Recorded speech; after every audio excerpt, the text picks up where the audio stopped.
मंजिल कोई भी हाथ नहीं आती, सिर्फ मरते हैं। जीवन कहीं पहुंचाता नहीं, सिर्फ भटकाता है। जो रात और दिन एक बार अतीत की ओर चले जाते हैं, वे फिर कभी वापस नहीं लौटते। जो मनुष्य अधर्म करता है, उसके वे रात दिन बिल्कुल निष्फल जाते हैं। लेकिन जो मनुष्य धर्म करता है, उसके वे रात दिन सफल हो जाते हैं। महावीर के लिए सफलता का क्या अर्थ है? बैंक बैलेंस, कि कितने लोग आपको मानते हैं, कि कितने अखबार आपकी तस्वीर छापते हैं, कि कितनी नोबेल प्राइज आपको मिल जाती है? नहीं, महावीर इसे सफलता नहीं कहते। थोड़ा सा उनकी जिंदगी देखें जिनको नोबेल प्राइज मिलती है, उनमें से अधिक आत्महत्या कर लेते हैं। जो आत्महत्या नहीं करते, वे मरे मरे जीते हैं। चिंता, अर्नेस्ट हेमिंग्वे का नाम सुना होगा। कौन इतनी सफलता तक पाता है? नोबेल प्राइज है, धन है, प्रतिष्ठा है, सारे जगत में नाम है। उससे बड़ा कोई लेखक न था उसके समय में, लेकिन अर्नेस्ट हेमिंग्वे अंत में आत्महत्या कर लेता है। बड़ी अद्भुत सफलता है। ये बाहर इतनी सफलता और भीतर इतनी पीड़ा है कि आत्महत्या कर लेनी पड़ती। अपने को सहना मुश्किल हो जाता, तभी तो कोई आत्महत्या करता है। जब अपने को बर्दाश्त करना आसान नहीं रह जाता, एक एक पल, एक एक घड़ी आदमी अपने को भारी पड़ने लगता है, तभी तो मिटाता है। तो जिसको इतनी सफलता है, चारों तरफ इतना यश गौरव है, वो भी भीतर इतनी दिक्कत में पड़ा है, भीतर की धुरी टूट गई है। तो सारी दुनिया तारीफ कर रही चकों की, धुरी तो दुनिया को दिखाई नहीं पड़ती, वो तो भीतर है, स्वयं को दिखाई पड़ती।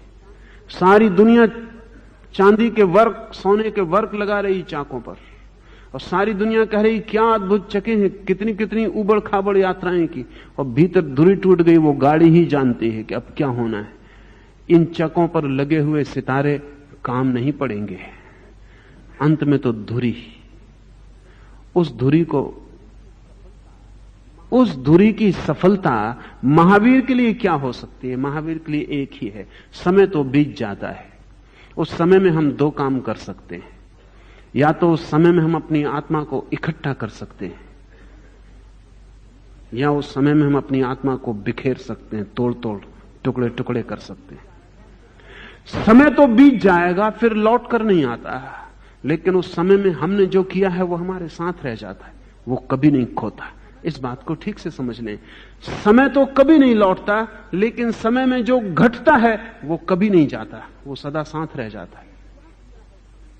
तो मैंने क्या किया है समय में, उससे मेरी आत्मा निर्मित होती है। महावीर ने तो आत्मा को समय का नाम ही दे दिया। महावीर ने तो कहा है कि आत्मा यानी समय। ऐसा किसी ने भी दुनिया में नहीं कहा, क्योंकि महावीर ने कहा कि समय तो खो जाएगा, लेकिन समय के भीतर तुमने क्या किया है वही तुम्हारी आत्मा बन जाएगी, वही तुम्हारा सृजन है। तो हम समय के साथ विध्वंसक हो सकते हैं, सृजनात्मक हो सकते हैं। विध्वंसक का अर्थ है कि हम जो भी कर रहे हैं उससे हमारी आत्मा निर्मित नहीं हो रही। झूठ बोलने से एक आदमी की आत्मा निर्मित नहीं होती, चोरी करने से आत्मा निर्मित नहीं होती। धन मिल सकता है, झूठ बोलने से यश मिल सकता है। सच तो यह कि बिना झूठ बोले यश पाना बड़ा मुश्किल है, बिना चोरी किए धन पाना बहुत मुश्किल है। जब धन मिलता है तो 99% चोरी के कारण मिलता है, 1% शायद बिना चोरी के मिलता हो। जब प्रतिष्ठा मिलती है तो 99% झूठ प्रचार से मिलती है, 1% शायद उसका कोई निश्चय नहीं है। एक बात तय है कि अधर्म से जो भी मिलता है उससे आपकी आत्मा निर्मित नहीं होती। अधर्म से जो भी मिलता है वो आत्मा की कीमत पर मिलता है। बाहर तो कुछ मिलता है, भीतर कुछ खोना पड़ता है। हम हमेशा मूल्य चुकाते हैं।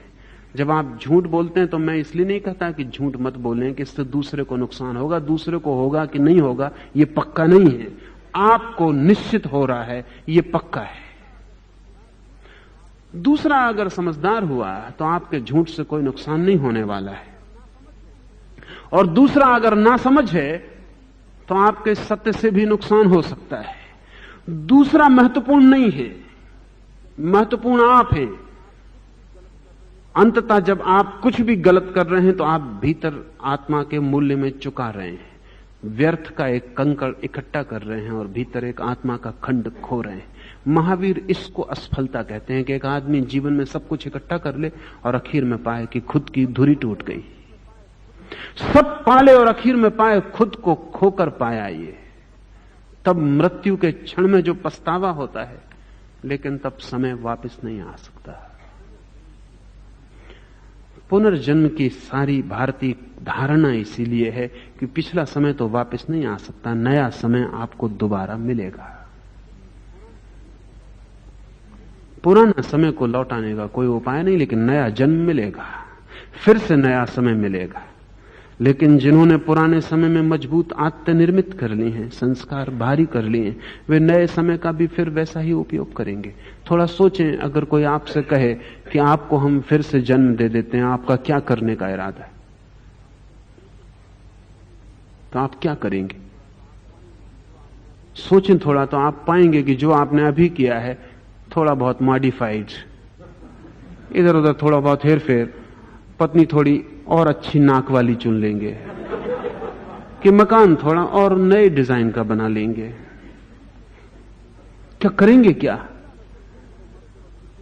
मुल्ला नसरुद्दीन से मरते वक्त किसी ने पूछा था कि फिर से जन्म मिले तो क्या करोगे, तो उसने कहा जो पाप मैंने बहुत देर से शुरू किए वो मैं जल्दी शुरू कर दूंगा,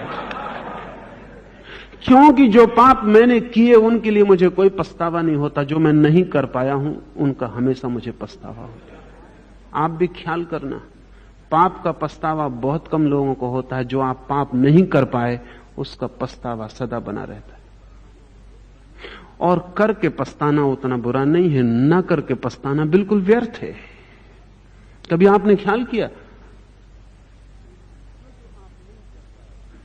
कि जो जो आप नहीं कर पाए हैं, जो चोरी नहीं कर पाए उसके लिए भी पछताते, जो झूठ नहीं बोल पाए उसके लिए भी पछताते हैं, जो बेईमानी अगर कर लेते तो अभी कहीं के गवर्नर होते या कहीं चीफ मिनिस्टर होते, नहीं कर पाए, नाहक जेल गए और आए, जरा सी तरकीब लगा लेते तो मन पीड़ा झेलता चला जाता है। अगर आपको नया समय भी मिले तो आप पुनरुक्ति ही करेंगे, क्योंकि आपको मूल ख्याल में नहीं है कि आपने जो किया वो क्यों किया। वो अहंकार के कारण आपने गलत रास्ता चुना। अगर अहंकार मौजूद है आप फिर गलत रास्ता चुनेंगे, फिर गलत रास्ता चुनेंगे। अहंकार प्रवृत्ति है गलत रास्ता चुनने की। अगर अहंकार खो जाए तो आप समय का उपयोग कर सकते हैं। इसलिए महावीर ने अंतिम इस सूत्र में बात कही, जब तक बुढ़ापा नहीं सताता, जब तक व्याधियां नहीं सताती, जब तक इंद्रियां असक्त नहीं हैं, तब तक धर्म का आचरण कर लेना चाहिए।